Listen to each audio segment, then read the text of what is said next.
vraiment est-ce que réellement oui non dinaa si ñëw.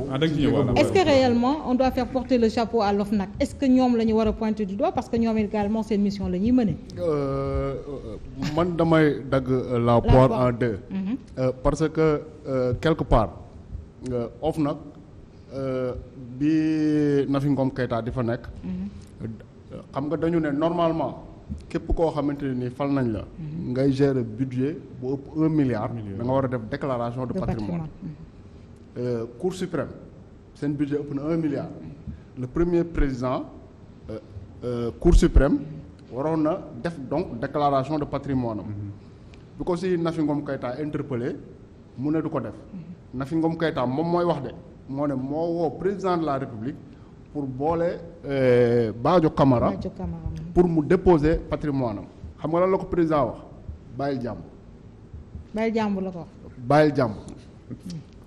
Nafi Ngom Keïta nee na loolu la ko président de la république wax mu nekk déjà une façon de discréditer organe de contrôle boobu te ma ne depuis boobu ba OFNAC di waxee ne jënd nañ kilo ñebbe 4000 kudd bañ tudd ci Omar ñebbe boobu ba léegi pratiquement mun nañu wax ne OFNAC pratiquement liggéeyatu parce que effectivement Seynabou Ndiaye Diakhaté wax na ne am na ay dossiers yoo xamante ni en 2020 5 dossiers sax la cité woon précisément que ne jox nañ ko procureur mais xam nga fu état bi di intervenir mooy le maître des poursuites là moom moomul boppam il dépend du ministre de la justice tey jii nii bu ñu ko bëggee bu ñu ko indilee ay dossiers balaa mu def une quelconque enquête da koy wax son supérieur hiérarchique kooku mun na koo wax ne tëddal ci dossier parce que kooku tamit président de la république moom moo nekk son supérieur léegi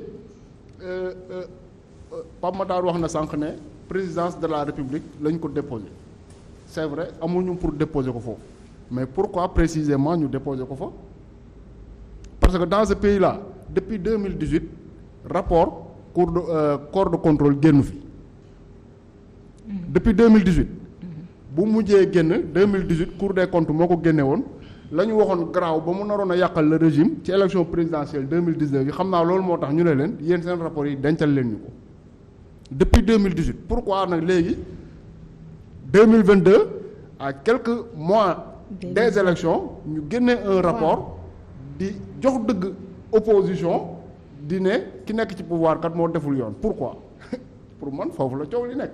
mooy lan pourquoi. dama jàpp ne. instant yi nii Mamour Diallo dossier Adji Sarr Ousmane Sonko bi da cay takk ba mu leer nañ ñu bëgg a profité ci lii pour faxas ko. léegi fan lañ koy defee parce que quelque part ñu ngi naan que bu kenn yaakaar ne lii nii mën na jur suite mën na jur suite de bii nii.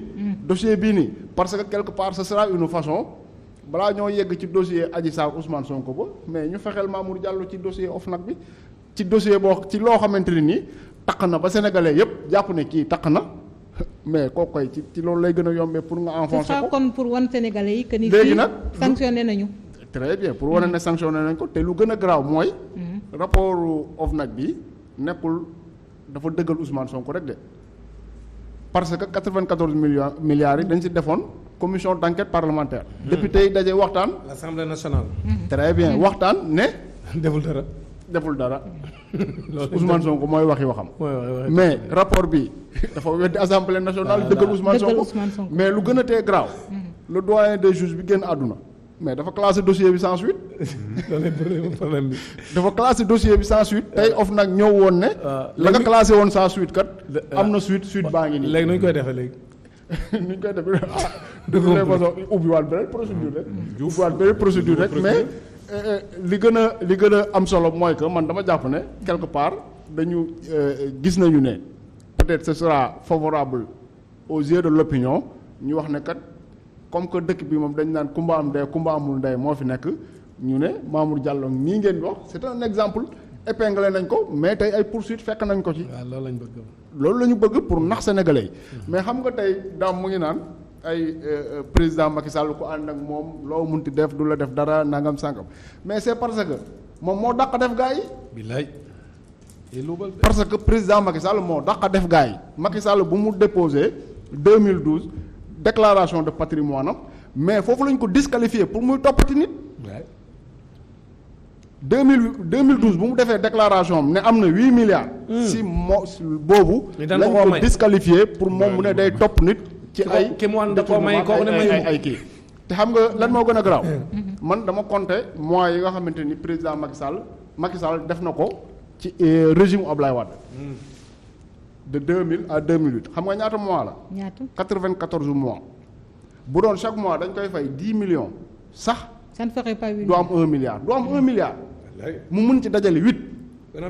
léegi kooku noonu nga xamante ne nii nu mu durati déposé na patrimoine boo xam ne kenn xamul ndax dafa ko luxus wala fan la ko jëlee kooku ci exercice su pouvoir am nan la mën a ne yow da ngaa détourné lii il faut ñu topp la da ngaa détourné lii il faut ñu topp la te effectivement durant tout son régime loolu la ñu gis l'autre là nee nañ ay kilo ñebbe 4000 la daan jënd ñu jëlee ko direction yóbbu ko ministère am na keneen koo xamante ne ni moom permettrewul sax waa Cour des comptes ñu contrôler ko bañ fa ñëwee la leen dàq ne leen kenn du ma contrôler ci ministère délégué la jóge dem ministre plein donc lu ñu gis mooy que avec le régime du président Macky Sall plus tu en fais plus tu as la promotion.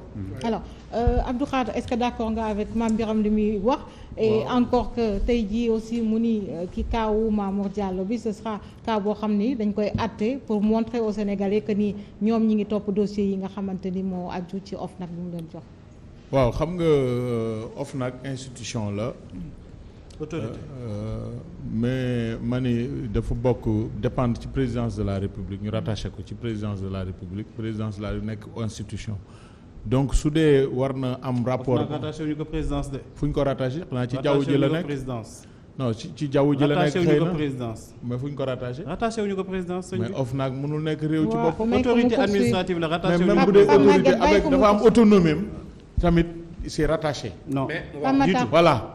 loolu. amul fenn fu ñu rattaché mais wax ma ci présidence bàyyi ko mu am na ñu rattaché présidence mais pas OFNAC. bul discuter parce que loolu c'est en détail moom ci tutelle administrative may leen ko mu eggale. voilà mais en réalité am na autonomie.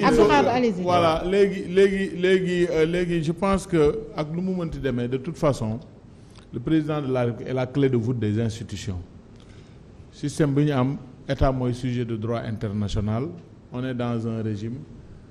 Selon les écoles mixte présidentialiste l'Assemblée avec le retour du poste du président donc yooyu ay théorie la yoo xamante ni dañ koy bàyyi ak spécialistes yi mais man li ma ëppal solo mooy OFNAC def na liggéeyam et la pluralité dafa am solo ci ay institutions parce que tey am na ay 94 milliards am na ko ñuy wax moo ci am dëgg ak amu ci dëgg mais ay audioom ak ay connexion am société écran yu mu créé woon dugaloon ko ci dossier bi dem utiliser posture député am assemblée dem jël ci position boo xamante ni da doon convergent ak ay intérêt en tant que privé ci dossier boobu muy Ousmane Sonko mais gis nañ ko fi kon pour man nit bu ñu analyser tey bu fekkee non tey dama ne su fekkee Mamour Diallo OFNAC am na la kay comme moom daa bëgg àtte ko kay war classé sans suite ma ni nañ yeggale yëpp rek sànq ba léegi sëñ Dame day wax nañ wax dëgg rek dama ni nañu analyser toute cette manne d'information ak li OFNAC wax ma jox leen cette présomption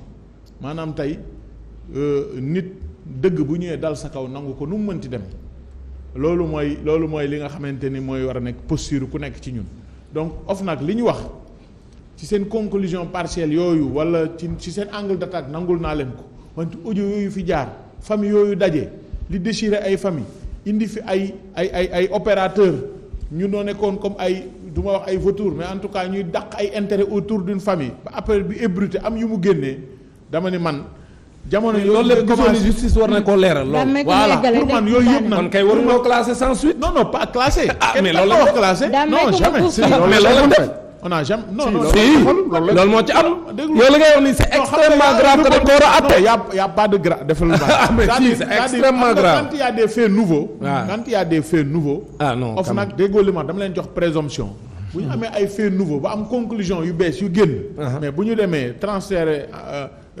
seen ay rapport en même temps au procureur xëy na am nañ ay éléments d'appréciation yoo xamante ni ay faits yu bees la mais dama ni bu ñu fàttee taarixu li fi jaar ci histoire bi yëpp ñu agrégé loolu su ko defee bu ëllëgee ñu mën ci am en tout cas un point de vue exhaustif man loolu laay ñaan c'est-à-dire au contraire pour man su dee dafa am lu ñu xawoon a sëkk wala nëbb wala nëppal.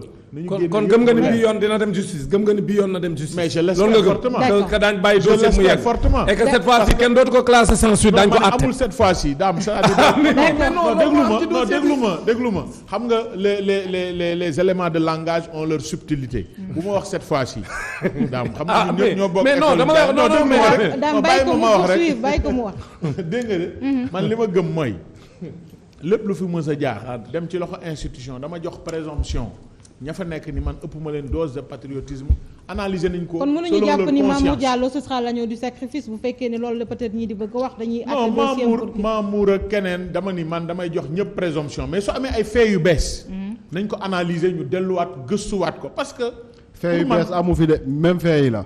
wala yu ñu révélé bees bokk parce que OFNAC pourquoi mu def apprécier loo xamante ni dafa confirmer am na dans une autre procédure lu ñu classé woon sans suite dëggal moo am mais amul mu considéré que am na faute am na fu mu ko war a teg ma ne foofu mu ko teg sukkandiku ba am beneen avis nañu def une démarche contradictoire pour que loolu ñu mën ko gëstuwaat. dama ni c'est-à-dire pour man lépp luy indi parce que waruñu làqatu non waxoon nañ ci jeex na non pour man loolu du démarche bi nga xamante ni dañ ci nekk. pour li nga xam dafay leeral parce que tey bu fekkee dañuy wax reddition des comptes wax dañu war a dellu si à certaines valeurs président de la République jël ay réformes phares teg wane volonté am taxaw def ci ay jéego parce que bu ñëwee mënoon na fi bàyyi institution yi fi nekk. d'accord Abdou Khadre kon bu amee des réformes consolidantes conséquences. waaw yow doo ñu bàyyi réforme consolidante. mais est-ce qu'il y a des may leen ko mu terminer. lu indi yokkute. lu dafa indi yokkute ndax OFNAC buñ ko fi bu ko président créé woon jël initiative voté lu ko ak li ngay wax sa majorité qui n'est pas mécanique mais qui une majorité pour gouverner day du fi am ba ñu koy wax ay rapport am. kon man d'accord naa ne bu ñu gisee nit ku nekk da nga nekk sa rôle ak sa posture bu ñu gisee li nga xam dafa tey xel nañ wax lii dafa tey xel. d'accord bu ñu ko waree leeral nañ ko leeral parce que loolu mooy àndu nawle parce que tollootuñu réew mi foo xamante ni kenn mën na nax kenn. nañ ko leeral man loolu laa d'accord ku mu mënti doon. nañ ko leeral moo gën si conseil. dama ni la xam nga fii c'est-à-dire fii li fi nekk mooy wax dëgg yàlla yàlla nañ yàlla musal ci jëmmi xar bu yor. deru gaynde ci kawam c'est-à-dire je pense que nañu jouer totalement la carte de la transparence c'est l'intérêt des générations qui y va. Alors on va c'est l'intérêt du pays.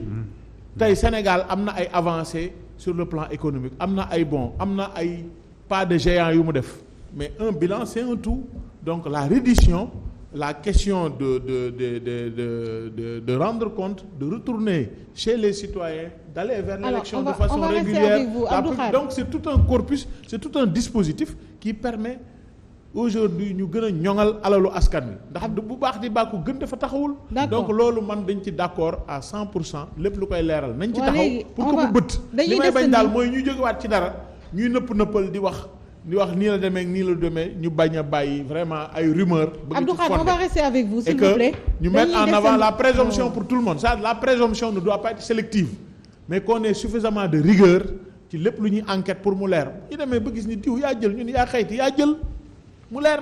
rigueur boobu lay ñëpp di ñaan mais léegi dañuy desandi ak yow ba tey par rapport ak.